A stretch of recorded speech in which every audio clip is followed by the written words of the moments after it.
تو جس وقت آپ اس میں کام کر رہے تھے کیا آپ کو اندازہ تھا کہ آپ کو اتنی کامیابی حاصل ہوگی؟ جی نہیں، بالکل ہی اندازہ نہیں تھا، بلکہ میں تو سمجھتا تھا کہ اس فلم کو شاید لوگ دیکھیں گے ہی نہیں، کیونکہ میری بھی پہلی فلم تھی، مجھے بھی کچھ علم نہ کچھ پتا تھا فلموں کے بارے میں، فلم اداکاری کے بارے میں. تو میں نے تو بالکل ہی نہیں سوچا تھا کہ لوگ میری پہلی فلم کو اس طرح سے پسند کریں گے اور میرے کام کو سراہیں گے. تو یہ بھی بس میں تو یہی کہوں گا کہ اللہ کا کرم ہے اور لوگوں کی محبت ہے کہ انہوں نے مجھے پسند کیا، سراہا. لیکن میں نے بالکل نہیں سوچا تھا کہ میری پہلی فلم چکوری کو لوگ اتنا پسند کریں گے اور اس کو اس قدر سراہیں گے. تو آپ کی اداکاری میں اس میں چکوری میں ایک بہت بے ساختگی سی نظر آئی تھی، تو آیا وہ اس کو عطیہ خدا بندی کہا جائے یا اس میں کچھ آپ کی اپنی کاوشوں کا بھی ہاتھ ہے؟ میں کہوں گا کہ میری بالکل کوئی کاوش نہیں تھی اس فلم میں، اس لیے جیسا کہ میں نے آپ کو کہا کہ مجھے بالکل اداکاری کے بارے میں ABCD کا بھی علم نہیں تھا جب میں نے چکوری میں کام کرنا شروع کیا. اور بے ساختگی جو آپ کو شاید اس فلم میں نظر آئی، وہ شاید اس لیے نظر آئی کہ میں اداکاری نہیں کر رہا تھا. مجھے جو کہا جاتا تھا وہ میں کر دیتا تھا، جو کچھ مجھے سمجھ میں آتا تھا میں کر دیتا تھا، لیکن اس میں میری کوئی خاص کوشش یا کاوش کا دخل نہیں ہے.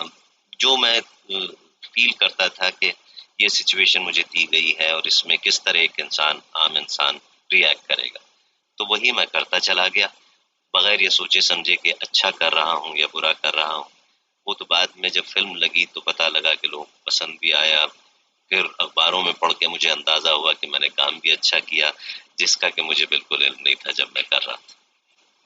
اچھا، اس کے بعد پھر آپ کی پے در پے کئی فلمیں بہت زیادہ سپر ہٹ ہوئی اور کامیاب ہوئی، اور خاص طور سے ایک فلم تھی آپ کی چھوٹے صاحب، جی جس میں میرا یہ خیال ہے کہ آپ نے ایک عام ڈگر سے ہٹ کے ایک نیا دیا کہ اس میں جو ایک سیٹ فارمولا ہے ہمارے ہاں فلموں کا کہ ہیرو جو ہوتا ہے وہ بہت ہی کوئی عقل مند چیز، سپر ہاں، نیچرل قسم کی وہ آپ چیز یوں ہوتی کہہ ہے. لیں کہ وہ ایک کامیڈی فلم تھی جس میں ایک کمزور انسان کا کردار میں نے کیا تھا، جو بیسیکلی فزیکلی بھی کمزور ہوتا ہے اور کچھ مینٹلی بھی وہ بھی ہوتا ہے. اس قسم کا کردار تھا وہ، اور وہ میری دوسری فلم تھی چکوری کے بعد. چکوری بہت ہی سیریس فلم تھی، رومانٹک فلم تھی، اور چھوٹے صاحب جو تھی وہ ایک ہلکی پھلکی لائٹ فلم تھی، اور اس کا کردار خاصا مشکل بھی تھا، خاص کر میرے لیے چونکہ وہ میری دوسری ہی فلم تھی، مجھے کوئی خاص تجربہ بھی نہیں تھا. لیکن اللہ کا شکر ہے کہ وہ بھی لوگوں کو پسند آئی فلم، وہ بھی چلی، اس میں بھی مجھے خاصا سراہا گیا. تو میں سمجھتا ہوں کہ اس میں اللہ کا کرم جو ہے وہ زیادہ ہے اور میرے اپنے ٹیلنٹ کا دخل جو ہے وہ کم ہی ہے. جیسے کہ آپ نے خود تذکرہ کیا کہ وہ چھوٹے صاحب میں آپ کا کردار خاصا مشکل تھا، تو ندیم صاحب آپ کے بارے میں ایک تاثر یہ بھی ہے کہ آپ اس کردار میں بہت ڈوب جاتے ہیں اور اسکرین پر اور فلم میں آپ وہی کردار نظر آتے ہیں ندیم کے علاوہ. تو ایسا آپ نے بتایا کہ آپ اداکار بننے بھی نہیں آئے تھے، تو ایسی کیا بات ہے کہ آپ اس کردار کی نفسیات کو کیسے پڑھ لیتے ہیں؟ کیونکہ ہر کردار کے ایک اندر بھی بہت کشمکش ہوتی ہے اور جب تک آپ اس کو نہ سمجھ پائیں اسے پرفارم کر ہی نہیں پاتے. تو یہ کیسا ہے کہ آپ اداکار تھے بھی نہیں اور پھر آپ ہر کردار کو اتنی نہیں دیکھیے، کامیابی سے. اداکاری جو ہے وہ ایک الگ مسئلہ ہے، اور کسی کردار کا سمجھنا جو ہے وہ ایک الگ مسئلہ ہے. مطلب ایک عام انسان بھی کوئی کردار اگر اسے سنایا جائے تو وہ کچھ نہ کچھ اپنے ذہن میں اس کو کنسیو کرتا ہے اپنے مشاہدے کی بنا پر یا اپنے تجربات کی بنا پر، چاہے وہ اداکار ہو یا چاہے وہ کسی بھی فیلڈ سے تعلق رکھتا ہو. تو ایک کامن سینس جو ہوتی ہے جس کو استعمال انسان کر کے کسی بھی کردار کے بارے میں کوئی ایک اندازہ لگا سکتا ہے.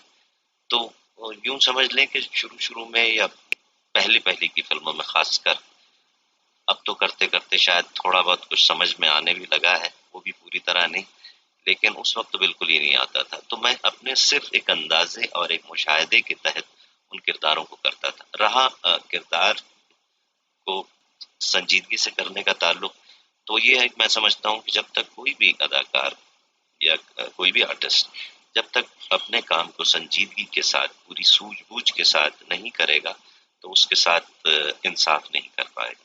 یہ ضروری ہے، چاہے وہ برا کر رہا ہو یا اچھا کر رہا ہو. اپنی بساط میں جو ہر انسان کوشش تو یہی کرتا ہے کہ میں اچھا کام کروں، لیکن یہ ضروری نہیں ہوتا کہ اس کے چاہنے کے باوجود کام اس سے اچھا ہی ہو.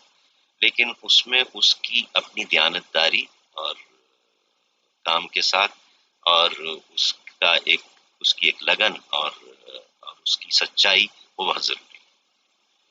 اچھا، ایک تاثر یہ بھی تھا جب آپ فلم انڈسٹری میں آئے پاکستان کی فلمی صنعت میں، تو کچھ یہ آواز بھی اٹھی کچھ حلقوں سے کہ پاکستان کی فلمی صنعت کو بھی ایک دلیل حکومت مل گیا ہے، اور شروع کی فلموں میں کچھ ان کی اداکاری کی کچھ جھلکی بھی نظر آئی آپ کی اداکاری میں. تو کیا یہ تاثر درست ہے آپ کے خیال میں؟ کسی حد تک درست بھی ہے، کیونکہ میں نے جب پہلی فلم میں جیسے چکوری میں کام کرنا شروع کیا جعفر کی، تو مجھے کوئی تجربہ تھا نہیں، لیکن چونکہ میں نے چند فلمیں دیکھی ہوئی تھی اور خاص کر دلیپ صاحب کی فلموں کو میں بہت پسند بھی کرتا تھا، تو شاید شعوری یا لاشعوری طور پر ان کا اثر میرے ذہن پہ تھا، اور اس کا سہارا لے کر میں نے اداکاری کا سفر شروع کیا. اس میں کوئی شک نہیں ہے کہ وہ میرے ذہن پہ تھے، اور ان کی اداکاری سے متاثر ہو کے میں نے اداکاری شروع کی، اور اس کے بعد رفتہ رفتہ میں نے اپنا ایک ڈگر بنانے کی کوشش کی، اپنا ایک انداز بنانے کی کوشش کی. اب اس میں کہاں تک کامیاب ہوں یہ تو دیکھنے والے ہی کہہ سکتے ہیں، لیکن اس میں کوئی شک نہیں ہے کہ شروع کی فلموں میں میں نے اداکاری کا رنگ جو لیا وہ دلیپ صاحب ہی سے لیا تھا. اور کچھ یوں کہہ لیں کہ میرے کیمرہ مین وغیرہ نے بھی کوشش کی کہ مجھے زیادہ سے زیادہ ان زاویوں سے پکچرائز کیا جائے کہ وہ دلیپ صاحب کی کوئی جھلک مجھ میں نظر آ جائے. چونکہ کمرشل فلموں میں ایسی چیزیں بہت کاؤنٹ ہوتی ہیں، اس طرح کی گیمکس بکتی ہیں، تو انیشلی لوگوں نے شاید کوشش بھی کی. اور جہاں تک میرا تعلق ہے تو اس میں کوئی شک نہیں کہ میں نے شروع میں انہی سے انسپائر ہو کے کام شروع کیا. لیکن پھر بعد میں آپ نے چاہا کہ آپ کو اسی حوالے سے نہ پہچانا جائے. بالکل، کیونکہ ہر انسان چاہتا ہے کہ اس کی اپنی ایک پہچان ہو، اور جو میں نے جو کیا وہ اس لیے کہ نہ میں کسی اکیڈمی میں گیا، نہ ہمارے ملک میں کوئی اکیڈمی ہے جہاں سے سیکھا جا سکتا ہے. تو آپ انہی سے سیکھ سکتے ہیں جو بہتر ہیں، جو بہتر سامنے نظر آتے ہیں، چاہے وہ کوئی بھی ہو. اپنی اپنی ذاتی پسند ہے. تو میں نے جب شروع کیا تو بچپن کی دیکھی ہوئی فلمیں اور کچھ ذہن پہ جو نقش رہ گئے تھے ان میں دلیپ صاحب کا خاصا اثر مجھ پہ تھا. تو میں نے اسی کے انداز کو اپناتے ہوئے کام کیا، اور اس کے بعد میں نے سوچا کہ اس کے سہارے سے میں نے شروع تو کر لیا، لیکن مستقل چلنے کے لیے مجھے اپنا خود ایک رنگ اور اپنا ایک خود سہارا مجھے بننا پڑے گا اپنے کام کے. آپ نے ماشاءاللہ 150 سے زیادہ فلمیں کی ہیں ابھی تک، تو کوئی ایسی فلم جس سے آپ خود بھی بہت مطمئن ہوئے ہوں؟ مطمئن تو دیکھیے ہونا بڑا مشکل اپنے کام سے، کیونکہ انسان خوب سے خوب تر کی تلاشی میں رہتا ہے ہمیشہ، اور میں سمجھتا ہوں جب یہ تلاش ختم ہو جاتی ہے تو اس کا سفر بھی ختم ہو جاتا ہے. تو یہ تو میں نہیں کہہ سکتا کہ میں بہت ہی مطمئن کسی خاص فلم سے ہوں. ہاں، چند فلمیں ہیں جو میری اس کیریئر میں جو مجھے ذاتی طور پہ پسند ہے، جس میں میں نے مجھے یہ فیل ہوا کہ میں نے کسی حد تک بہتر کام کیا، جیسے آئینہ ہے، یا بندش ہے، یا میری لازوال ہے، دہلیز ہے، اور بھی چند فلمیں ہیں جو مجھے جن کرداروں کو کرتے ہوئے اچھا لگا، اور جن کو کرنے کے بعد میں نے محسوس کیا کہ میں نے کسی حد تک ان کرداروں کے ساتھ انصاف کیا. اچھا، آپ نے اتنے عرصے سے آپ اس میں اداکاری میں ہیں، پھر آپ نے کوئی فلم خود بھی بنائی؟ جی ہاں، میں نے ایک فلم بنائی تھی مٹی کے پتلے کے نام سے، لیکن وہ چلی نہیں، وہ باکس آفس پہ بہت بری طرح فلاپ ہوئی، کیونکہ میں نے میرے خیال سے کچھ سخت باتیں کہنے کی کوشش کی تھی اس فلم کے ذریعے سے. تو وہ کمرشلی تو نہیں چلی مجھے، بلکہ صرف اتنا ضرور میری حوصلہ افزائی ہوئی اس فلم کو بنانے کے بعد کہ مجھے تاشکند فلم فیسٹیول میں اس کو ایک ایوارڈ دیا گیا تھا لیبر یونین کی طرف سے، ان کی جانب سے، چونکہ وہ لیبررز اور کیپٹلسٹ پرابلم پہ بیس کی گئی فلم تھی. تو لیکن کمرشلی وہ نہیں چلی. اس کے بعد پھر میں نے چند سال پہلے ابھی حال ہی میں ایک پنجابی فلم بھی بنائی مکھڑا کے نام سے.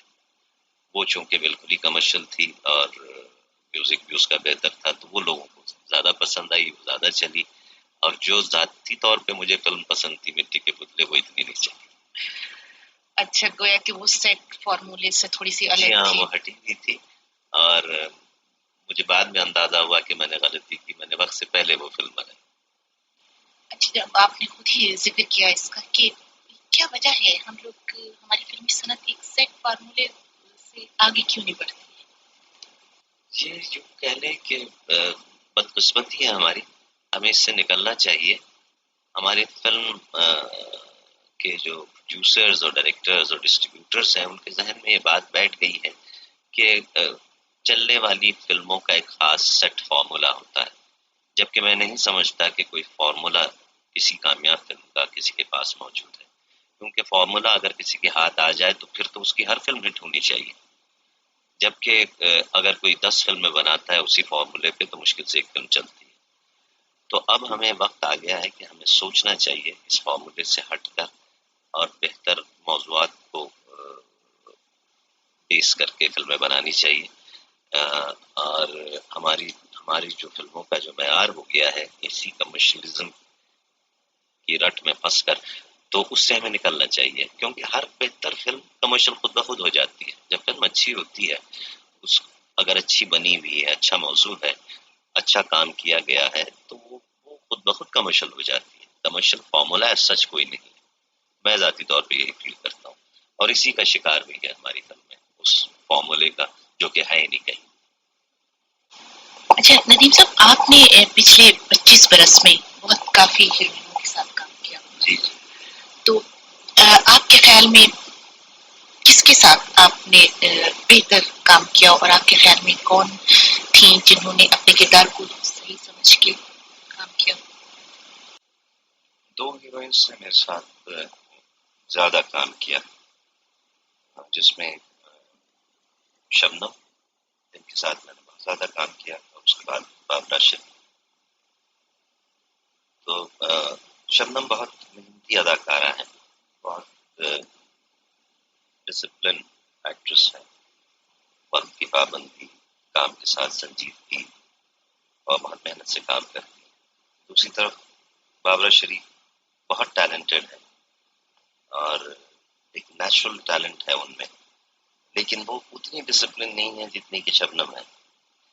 جب شبنم محنت بہت کرتی ہیں لیکن بابرا میں ایک نیچرل فلو ہے، ایک نیچرل ٹیلنٹ ہے کام کا. وہ بہت ذہین اور بہت اچھی اداکار ہے. انہی دونوں کے ساتھ میں نے زیادہ کام کیا. اچھا، آپ نے اپنے فلمی کریئر میں بہت سے ہدایت کاروں کے ساتھ بھی کام کیا ہے، تو آپ کے خیال میں کوئی ایسا نام جنہوں نے آپ کی صلاحیتوں سے بھرپور فائدہ اٹھایا ہو، یا یہ کہ جو آپ کی تخلیقی صلاحیتیں تھیں ان کو بہتر طریقے سے ایکسپلائٹ کیا؟ جی ہاں، چند نام ہیں میرے ذہن میں. جیسا کہ شروع کے ڈائریکٹرز میں آف کورس شام صاحب، جنہوں نے مجھے پہلی فلم چکوری میں مجھے ڈائریکٹ کیا. اس کے بعد بھی میں نے ان کے ساتھ کئی فلموں میں کام کیا. تو وہ مجھے ظاہر ہے چونکہ انہی نے مجھے انٹروڈیوس کیا، وہ مجھے بہت بہتر سمجھتے تھے، تو انہوں نے مجھے کئی فلموں میں بہت اچھے رولز میں اور بہت بہتر طریقے سے استعمال کیا اور کام لیا مجھ سے. اس کے بعد مستفیض صاحب تھے، کے چھوٹے بھائی جن کی فلم تھی چھوٹے صاحب، اب وہ اس دنیا میں رہے نہیں، اللہ انہیں جنت نصیب کرے. ان کی فلموں میں میں نے کافی اچھے کردار کیے، بہت ذہین ہدایتکار تھے وہ. پھر حسن طارق، مرحوم حسن طارق، بہت اچھے ہدایتکار جن کے ساتھ کام کرنے کا بڑا لطف آتا تھا ہمیشہ، اور بڑا عمدہ کام لیتے تھے وہ ہر اداکار سے، ہر ایکٹر یا ایکٹریس سے.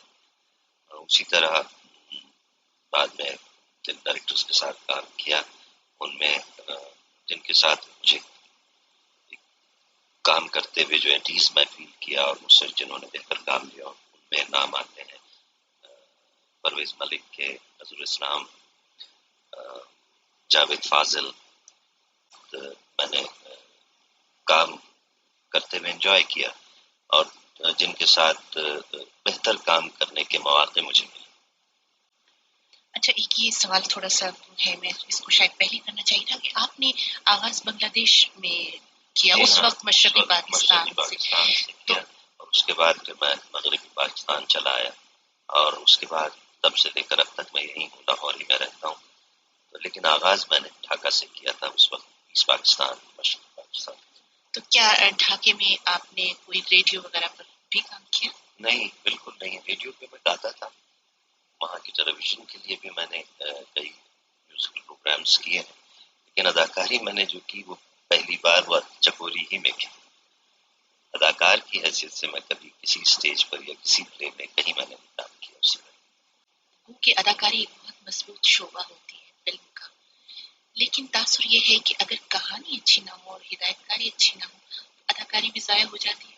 بالکل، خاص کر فلموں میں، کیونکہ اداکار عوام تک ہدایت کار کی سوچ سے پہنچتا ہے. اس کی اپنی پروجیکشن جو ہوتی ہے، کس زاویے سے اداکار کو پردے پہ لاتا ہے. کیونکہ یہ اسٹیج تو ہے نہیں کہ آپ آ گئے اور آپ نے کام کیا، اچھا یا برا، جو کچھ آپ ہیں اور سامنے آڈینس ہے، اور اس میں جتنا آپ کا پوٹینشیل ہے، جتنا آپ کا ٹیلنٹ ہے، وہ بھرپور طریقے سے آپ کر جاتے ہیں. لیکن فلم میں یہ ہے کہ آپ بالکل ہدایت کار جب تک آپ کے ساتھ صحیح نہیں ہے اور آپ صحیح طور پہ پریزنٹ نہیں کر رہا ہے، یا پروجیکشن آپ کی صحیح نہیں ہو رہی ہے، آپ کچھ بھی کریں، آپ پردے پہ اچھے نہیں جا سکتے. تو فلم میں کہانی، بلکہ میں تو کہوں گا کہ ہدایت کار پہلے اور پھر کہانی، کیونکہ ایک اچھا ہدایت کار پوری کہانی کو بھی سنبھال لیتا ہے، اور اگر کوئی ہدایت کار اگر کمزور ہے یا برا ہے تو وہ اچھی کہانی کو بھی بگاڑ دیتا ہے. تو فلم میں سب سے امپورٹنٹ جو شخصیت ہے یا جو فیلڈ ہے وہ ڈائریکشن کی ہے، وہ ڈائریکٹر. بغیر ڈائریکٹر کے میں سمجھتا ہوں کہ کوئی بھی آرٹسٹ، کوئی بھی ایکٹر وہ پرفارمنس نہیں دے سکتا، یا وہ نظر نہیں آتا جس طرح کہ وہ چاہتا ہے، جب تک کہ اس کے پیچھے ایک مضبوط ہدایت کار نہ کھڑا. آپ نے خود کبھی ہدایت کاری کے بارے میں سوچا؟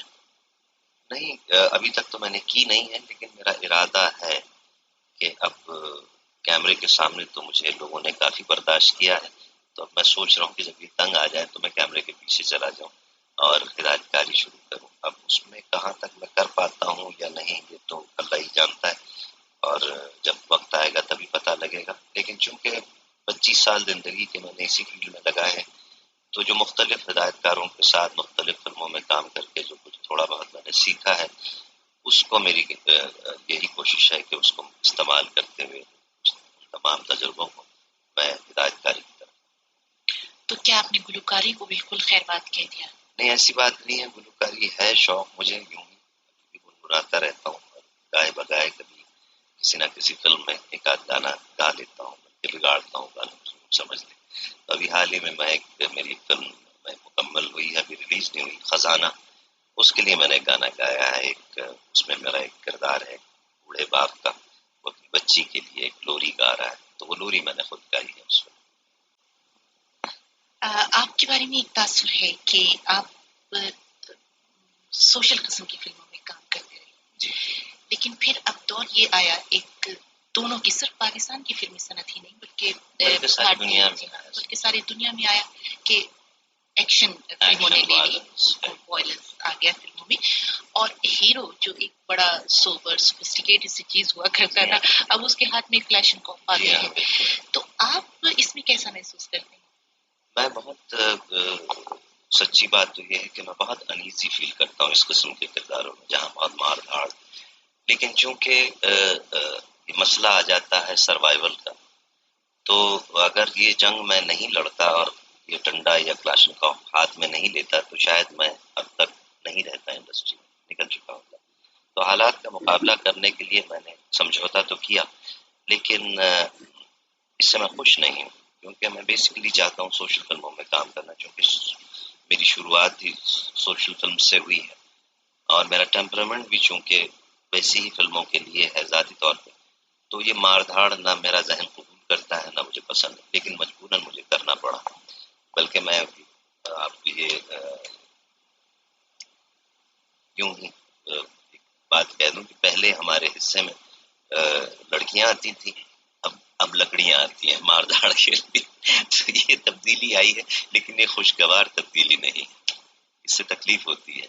لیکن اب شکر ہے کہ پھر سے وہ مار دھاڑ کا دور کچھ ختم ہوا ہے اور پھر سے سوشل سبجیکٹس بننے لگے. یہ چونکہ دنیا کا ٹرینڈ ہے، ہر طرف ہی یہ وائلنس اور یہ مار پیٹ فلموں میں آئی ہے. وہاں بھی ریمبو یا اس قسم کی فلمیں بالی ووڈ سے بھی شروع ہوئی، لیکن چونکہ وہاں ساتھ ساتھ دوسری بھی بنتی رہتی ہیں تو وہاں اتنا اس کا اندازہ نہیں ہو پاتا. لیکن چونکہ ہمارے یہاں انڈسٹری چھوٹی ہے اور اس میں ساری فلمیں اس قسم کی بننے لگ گئی تو پھر نمایاں طور پہ نظر آنے لگتا ہے کہ جو تبدیلی ہوئی ہے. لیکن اب شکر ہے کہ پھر سے ہم سوشل سبجیکٹس کی طرف آئے. ندیم صاحب، آپ کے ساتھ آپ کے ہم اثر میں جو تھے وحید مراد تھے اور شاہد تھے، ان کے بارے میں آپ کا کیا تاثر ہے؟ بہت اچھے آرٹسٹ دونوں ہی. وحید مجھ سے سینئر تھے، بہت اچھے دوست تھے اور بہت وقت سے بہت پہلے چلے گئے وہ ہمیں چھوڑ، جن کا ہم سب کو افسوس ہے اور ہمیشہ رہے گا. اور ایک ایسا قلعہ وہ چھوڑ گئے ہیں جس کا پر ہونا مشکل ہے. میرے خیال سے پاکستان میں اگر صحیح معنوں میں کوئی سپر سٹار تھا تو وہ وحید مراد تھے. بہت عمدہ پرفارمر، بہت اچھے اداکار، بڑے اچھے انسان تھے. اور چونکہ وقت نے انہیں مہلت نہیں دی، ورنہ ہوتے تو آج ضرور پہلے سے بہتر کام کر رہے ہوتے. اسی طرح شاہد نے انڈسٹری کو چھوڑ دیا، نہ جانے ان کی کیا وجوہات ہیں، لیکن شاہد بھی بہت اچھے ایکٹر تھے. بلکہ پہلی فلم انہوں نے میرے ساتھ ہی کی تھی آنسو، اس میں ہم دونوں نے بھائیوں کا رول کیا. پہلی فلم سے لے کے پھر اس کے بعد جتنی بھی انہوں نے فلمیں کی بہت اچھا کام کرتے تھے، بہت عمدہ ایکٹر تھے. مجھے میری سمجھ میں نہیں آیا کہ کیوں اور کس وجہ سے فلم انڈسٹری کو انہوں نے چھوڑا. انہوں نے بھی ایک خاصا خلا چھوڑا ہے اس انڈسٹری میں. وہ اگر ہوتے تو اس وقت بہت نمایاں اداکاروں میں اس وقت ان کا شمار. اچھا، اپنی فلمی صنعت کا تو آپ نے بہت تفصیلاً ذکر کیا اور ظاہر ہے کہ آپ خود اس میں ہی پچھلے 25 سال سے، لیکن ہمارے بہت سے سننے والے بھارت میں بھی رہتے ہیں، تو کیا کبھی آپ کو کسی بھارتی فلم سے بھی آفر ہوئی کام کرنے کی؟ جی ہاں، میں نے ایک ہندوستان کی فلم میں کام کیا ہے، دور دیش اس کا نام تھا. اس میں ششی کپور صاحب تھے، شکیلا ٹیگور تھی، راج ببر تھے، پرمین بابی تھی، مرحوم ڈیوڈ صاحب تھے، غالباً آخری فلم تھی، اور میں تھا اور بنگلہ دیش سے ببیتا تھی. اس ایک فلم میں نے کام کیا ہے جو کہ پوری کی پوری نارتھ امریکہ میں بنی تھی، کینیڈا میں بنی تھی.